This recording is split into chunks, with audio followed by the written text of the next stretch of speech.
Sprint car teams get in some quiet testing, including one new driver and team combination coming very soon, plus rumors of secret dirt late model engines and Outlaw busted and more. Let's go.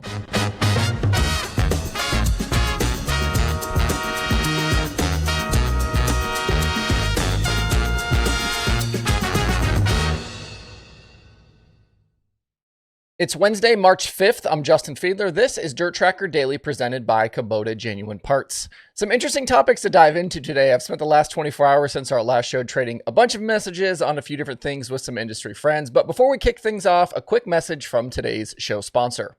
Today's daily show is being supported by Golden Nugget Online Casino. The 2025 dirt racing season, it's here. And even though the action on track will be great, there will still be plenty of downtime.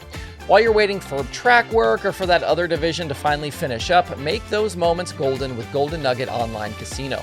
You can play all of your favorite casino games right on your phone when you download the Golden Nugget Online Casino app. They've got over 300 real money games, including slots, blackjack, roulette, and even live dealers. You can have that Las Vegas experience right from the comfort of your home or wherever you are. And the Golden Nugget Online Casino app, it's safe, secure, and reliable. If you want to get in on the action, new players can get 250 casino spins on a featured game, plus a 24-hour loss back up to 1,000 in casino credits when you sign up using code DIRTRACKR and play just $5. That's code DIRTRACKR, DIRTRACKR, for 250 casino spins on a featured game, plus a 24-hour loss back up to 1,000 in casino credits when you sign up and play just $5. Download the app today, get some Vegas vibes on the go with the Golden Nugget Online Casino.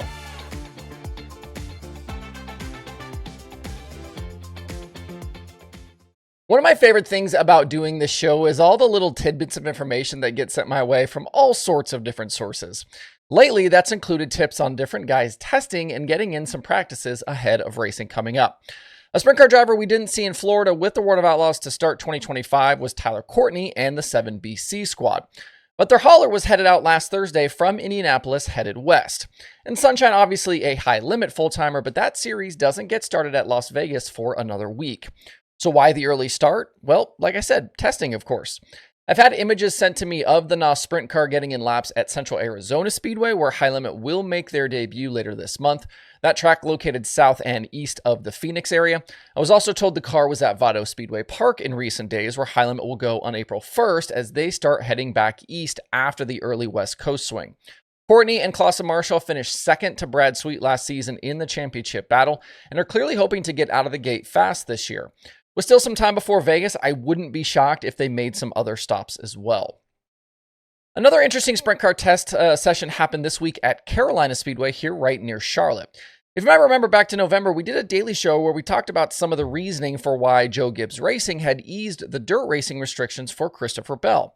One of those being the interest in dirt racing from Joe Gibbs' grandson and NASCAR Cup Series driver Ty Gibbs.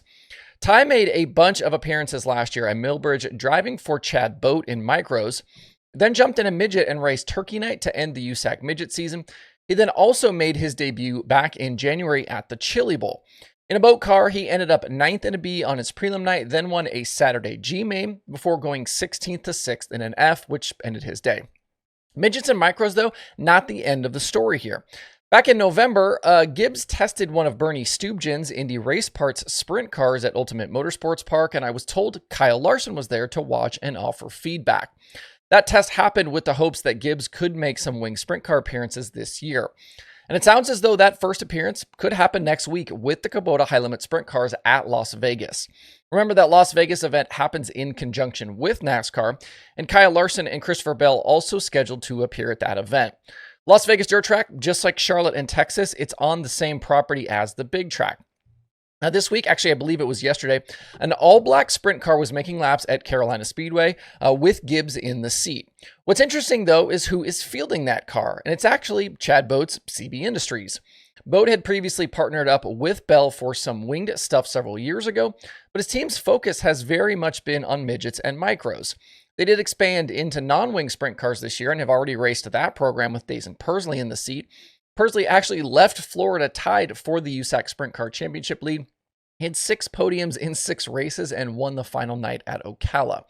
The sprint car program, though, now very quickly expanding into wing stuff with Gibbs. Sprint car driver and wing builder Linton Jeffrey posted a photo of the car to his Facebook story yesterday. There's also a video floating around. So you're going to get a trio of NASCAR stars at Las Vegas, although Bell and Larson are going to be hunting for the win, with Gibbs probably just trying to get his feet wet. If you ever have tips like this, feel free. Don't hesitate to email or DM me. Moving over to late models, there's an interesting rumor going around right now about engines. And if you're not aware, in big-time super late model racing, there are actually very few rules on what teams are allowed to run for engines. And that includes with Lucas and the Outlaws and all the big touring series.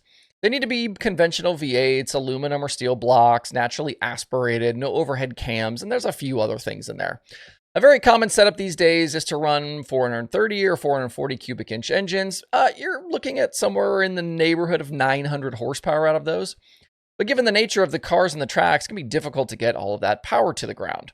There are builders, though, who are making engines with more displacement than that. And we know that Vic Hill has been selling a 480 for years, and Cornet has a 470. Those larger displacement power plants being built specifically for use at big tracks like a Volusia or an Eldora or a Knoxville. In an article last year for Race Engine Technology magazine, Jack Cornet did reveal that he has one customer who runs the 470 everywhere they race. Back to the rumor, though. I've had a number of friends tell me that Cornet may actually be building a 490 cubic inch piece, and that one is being used currently. Supposedly, some of the aero gains made in dirt late model racing, especially for those bigger tracks, mean some teams are wanting even more horsepower. There's nothing publicly available that I can find about a 490 cubic inch dirt late model engine, and nobody knows 100% for sure, at least those people who would talk to me.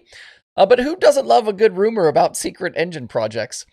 There are still a lot of top teams running very standard setups from the various builders and winning, so something like this wouldn't necessarily be a massive advantage. The power doesn't really matter if you can't get it to the ground anyway. Finally today, this image has been making the rounds on social media after it was shared to, I believe, Kyle Bronson's Snapchat stories yesterday. This is the World of Outlaws Sprint Car Series tech trailer pulled over in the state of Georgia on the side of the interstate. The Outlaws headed north and west after Volusia. They've got Talladega and Magnolia up next coming this weekend. Some of the comments and replies around this image are just hilarious, including Johnny Gibson QuickTime references, new track record, and the officer, he was just looking for some free NOS energy drink. I've been told all is well, though. No tickets were written after the run-in, but be safe out there, friends. That's the Daily Show for today. If you like what we do here 5 days a week, please consider subscribing to the show and liking these videos. Both of those things always help, and both are free. Hope you guys have a great Wednesday out there. We'll see you back here tomorrow.